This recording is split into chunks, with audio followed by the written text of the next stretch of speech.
যেদিন আল্লাহর সামনে আপনি ওইটা দাঁড়াবেন, সেদিন যদি আপনার আমল নামার মধ্যে দেখে যে কোনো কোরআনের খতম নাই, তাহলে আল্লাহর সামনে কি জবাব দিবেন?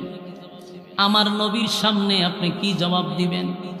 নবী যদি বলে, উম্মত এই কোরআনের জন্য দান দান বাংলাম, কোরআনের জন্য রক্ত জড়াইলাম, কোরআনের জন্য পেটে পাথর বানলাম, কোরআনের জন্য অপমানিত হইলাম, সেই কোরআন তোদের কাছে আমানত রাখছি, একটা দিনও আমার কোরআনটা খতম দিলি না।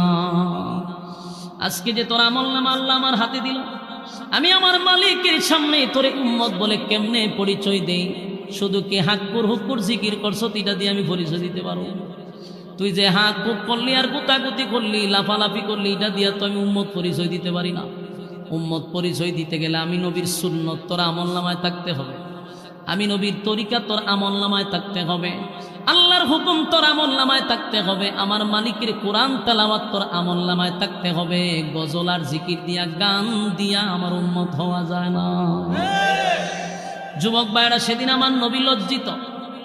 কেন লজ্জিত? আমার উম্মতের আমল নামায় একটা কোরআনের খতম নাই রে, একটা কোরআনের খতম নাই। নবী আফসোস করে বলবে, হায় উম্মত, কি করলি, একটা কোরআনের খতম দিতে পারলি না। কিন্তু এই সূরা ইখলাস, কুল আল্লাহ আমাদের জন্য একটা নিয়ামত। যদি কোনো বান্দা বান্দি সূরা কুল ইখলাস মানে কুল আল্লাহ সূরা যদি একবার পড়ে 10 পারার সওয়াব পাওয়া যায়, 2 বার পড়লে 20 পারা, 3 বার পড়লে একটা খতমের সওয়াব আল্লাহ তার আমল নামায় দেয়। এই সওয়াব দরকার আছে নি?